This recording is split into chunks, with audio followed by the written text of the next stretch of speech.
Bismillahirrahmanirrahim. Assalamualaikum warahmatullahi wabarakatuh. Alhamdulillahi rabbil alamin wa bihi nasta'in ala umurid dunya waddin. Asyhadu an la ilaha illallah wahdahu la syarikalah wa asyhadu anna Muhammadan abduhu wa rasuluh la nabiyya ba'dah. Allahumma salli wa sallim wa barik ala sayyidina wa maulana Muhammad wa ala alihi wa azwajihi wa dhurriyyatihi wa ashabihi wa tabi'ina ajma'in. Kali ini kita akan mencoba membahas tentang etika atau tata krama, atau bisa jadi kita bahasakan tutorial gitu. Tapi kalau tutorial kok istilahnya terlalu nggak enak gitu ya, karena ini terkait dengan hubungan suami istri atau jima antara suami istri, atau dalam bahasa umum ya bersetubuh antara suami istri. Jadi yang kita jelaskan adalah etikanya atau tata caranya menurut fikih yang dikenal oleh kalangan pesantren maupun orang-orang Muslim pada umumnya, yang sering dijadikan acuan di dalam persoalan etika berhubungan intim antara suami istri. Itu ada dua jenis kitab yang beredar di kalangan masyarakat Muslim, di kalangan Ahlus Sunnah wal Jamaah di Indonesia ini. Yang satu adalah kitab yang kita kenal dengan judul Uqudul Lujain. Nah, kitab Uqudul Lujain itu adalah kitab syarah yang ditulis oleh Syekh Muhammad bin Umar An-Nawawi Al-Bantani. Nah, jadi tentu saja karena di ulama Nusantara, maka ini akan menjadi hal yang mungkin cocok dengan kultur yang ada di tempat kita. Sebagaimana kita ketahui bahwa Syekh Nawawi Banten ini, beliau menurut sejarah itu dilahirkan sekitar tahun 1230 Hijriah atau 1813 Masehi. Kemudian kalau masalah wafatnya ini terjadi perbedaan pendapat. Kalau kita mengacu pada Ensiklopedia Islam Indonesia, Syekh Nawawi Al-Bantani wafat pada tahun 1314 Hijriah atau 1897 Masehi. Tetapi kalau kita melihat kitab Al-A'lam dan kitab Al-Mujamul Mu'allifin, beliau di sana tertulis wafat pada tahun 1316 atau Masehinya 1898. Kemudian dalam riwayat singkat yang diterbitkan oleh Yayasan Syekh Nawawi Banten, bahwa beliau dinyatakan wafat pada tanggal 25 Syawal tahun 1314 Hijriah bertepatan dengan tahun 1897. Nah, beliau wafat di Mekah, yaitu di Syi'ib ahli Makkah Al-Mukarramah pada usia 84 tahun. Nah, itu sedikit catatan ringkas tentang kehidupan Imam Nawawi Banten yang menulis kitab yang sangat terkenal di kalangan pesantren dan masyarakat Muslim, karena kitab ini tentang keharmonisan rumah tangga menurut fikih yang dipahami oleh Syekh Nawawi Banten, yaitu kitab Syarah Uqudul Lujain. Nah, kemudian kitab kedua yang sering dijadikan acuan adalah kitab Qurratul Uyun. Nanti akan kita jelaskan pada sesi berikutnya, karena terkait dengan etika jima antara suami istri ini di dalam Syarah Uqudul Lujain itu hanya disampaikan sebagai pedoman umum, jadi tidak rinci. Pedoman umum, artinya pedoman umum ini adalah fikih dasar, di mana setiap muslim ketika dia sudah menikah atau sebelum menikah sebaiknya membaca kitab ini sehingga mengetahui hak dan kewajiban masing-masing dan juga mengetahui kedudukan-kedudukannya yang diatur di dalam fikih, baik itu terkait dengan ekonomi, posisi sosial, budaya, dan sebagainya. Tentu saja tidak semua orang setuju dengan kitab Uqudul Lujain ini.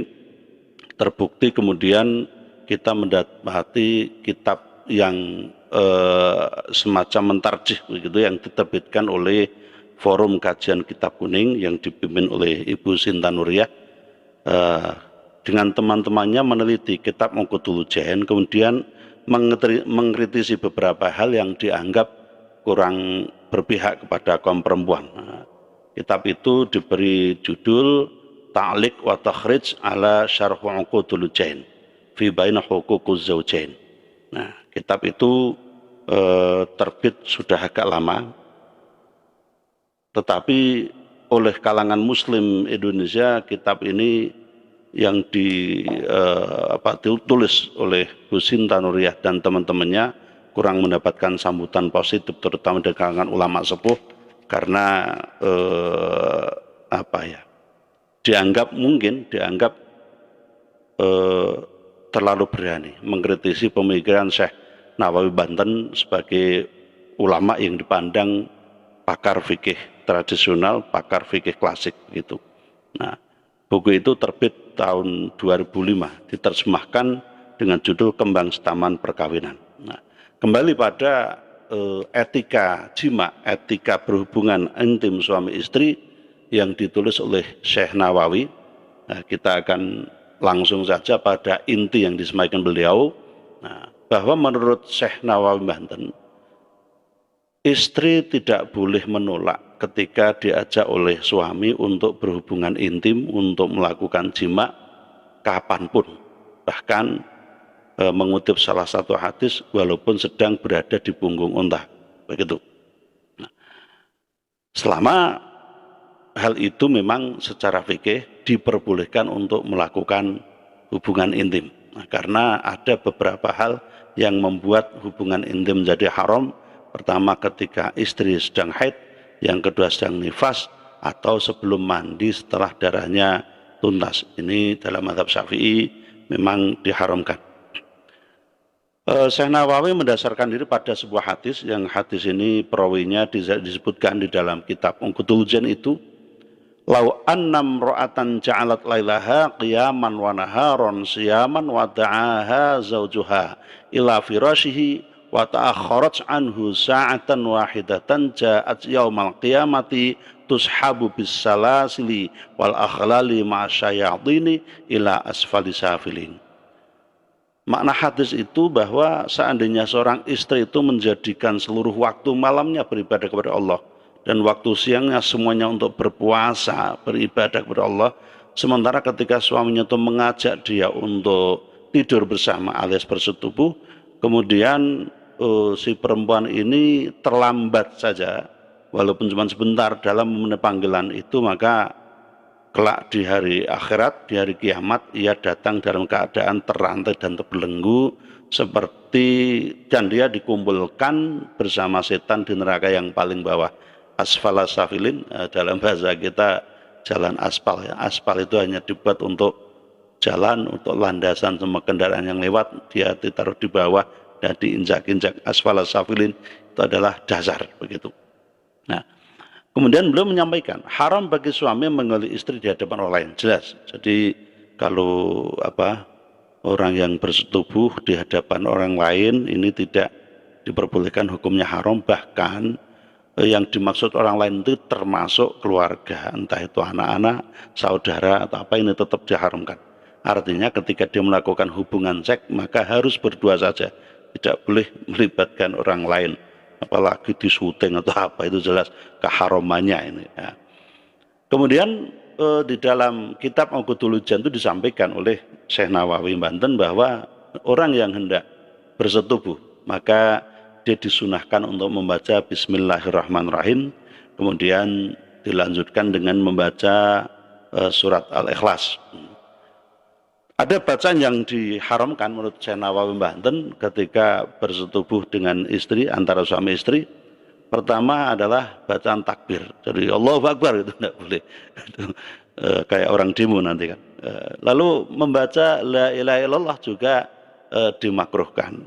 Ini kalau di Jawa mungkin seperti orang ngantar orang ke kuburan ya, la ilaha illallah dan seterusnya itu. Sehingga di sini disunahkan membaca Bismillahirrahmanirrahim dan membaca surat Al-Ikhlas itu.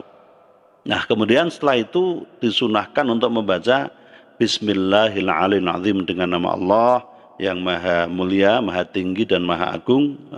Allahumma ja'alin nutfata dzurriyyatan thayyibatan in kunta qaddarta an tukhrija dzalika min sulbi. dengan nama Allah yang maha mulia, maha agung, maha tinggi, wahai Allah, jadikanlah nutfah, sperma ini menjadi keturunan yang bagus jika memang engkau kehendaki yang demikian itu keluar dari tulang sulbiku, tulang rusukku. Nah, sulbi ini ada yang mengatakan itu tulang rusuk, tetapi ada juga yang mengatakan bahwa sulbi ini berada di tulang paling bawah dari urutan tulang belakang manusia. Orang Jawa sering bilang adalah balung kodok gitu. Rasulullah juga bersabda, dan ini memang hadis sahih yang dari Imam Bukhari, Imam Muslim dan yang lain, lau an ahadakum idza ata ahlahu qal, jika seseorang di antara kalian bermaksud menggauli istrinya, maka bacalah bismillah dengan nama Allah. Allahumma jannibna syaitana wa jannibis syaitana ma razaqtana fa in kana bainahuma waladun lam yadurruhu syaitan. Jika suami istri sebelum bersetubuh itu berdoa, ya Allah, jauhkanlah kami dari setan dan jauhkanlah setan dari apa yang telah engkau berikan kepada kami, maka jika hubungan itu menghasilkan anak, dinyatakan dalam hadis itu, setan tidak akan membahayakan dia. Artinya dia telah terjaga dari kesuciannya. Nah, nanti dalam kitab Qurratul Uyun ini dirinci lebih dalam lagi tentang suami istri sebelum menikah harus bertaubat dan sebagainya. Lalu disampaikan oleh Syekh Nawawi Banten bahwa jika suami istri telah melakukan kegiatan aktivitas menjelang persetubuhan, kemudian dalam persetubuhan atau dalam jima itu telah mendekati klimaks atau dalam bahasa umum mendekati puncak, mendekati orgasme, maka dia dianjurkan untuk membaca di dalam hati atau kalau bisa dengan mulutnya, alhamdulillahilladzi khalaqa minal ma'i basyaron fajalahu nasaban wa sihra wa kana rabbuka qadira. Segala puji bagi Allah, zat yang telah menciptakan manusia dari setetes nutfah, setetes air, setetes sperma. Lalu dari setetes air itu maka Allah menjadikan keturunan dan keluarga. Dan Tuhanmu adalah Maha Kuasa. Tapi tentu saja banyak masyarakat kita ini tidak hafal doa-doa itu. Bahkan ada sebagian orang bilang, oh kalau itu sebelum itu berdoa kelamaan, nggak sabar dan sebagainya.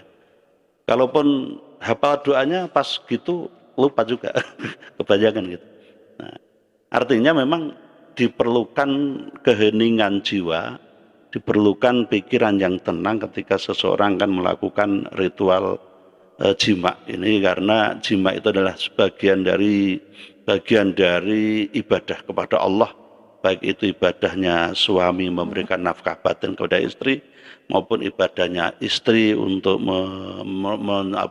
memenuhi, melayani sang suami ini.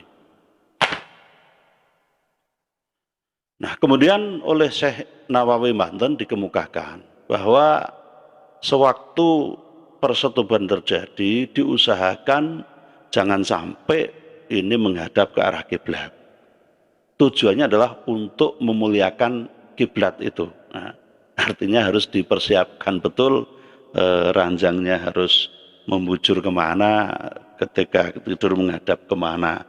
Tentu saja ini hukumnya tidak haram, ini adalah etika, ini sopan santun, tidak haram.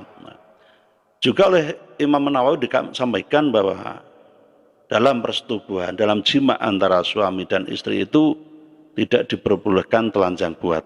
Namun nanti di dalam Qurratul Uyun disampaikan bahwa maksudnya adalah telanjang bulat yang tanpa selimut. Tetapi kalau memakai selimut maka ini diperbolehkan. Gitu. Nah, artinya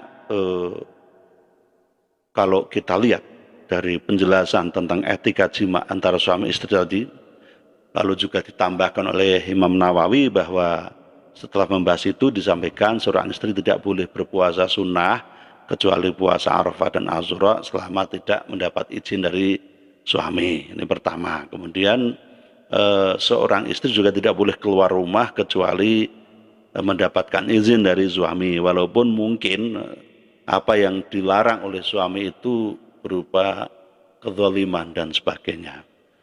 Artinya sang suami harus memberikan ridha izin kepada sang istri dan istri harus menjauhkan diri dari apa yang dibenci oleh suami. Demikian, wassalamualaikum warahmatullahi wabarakatuh.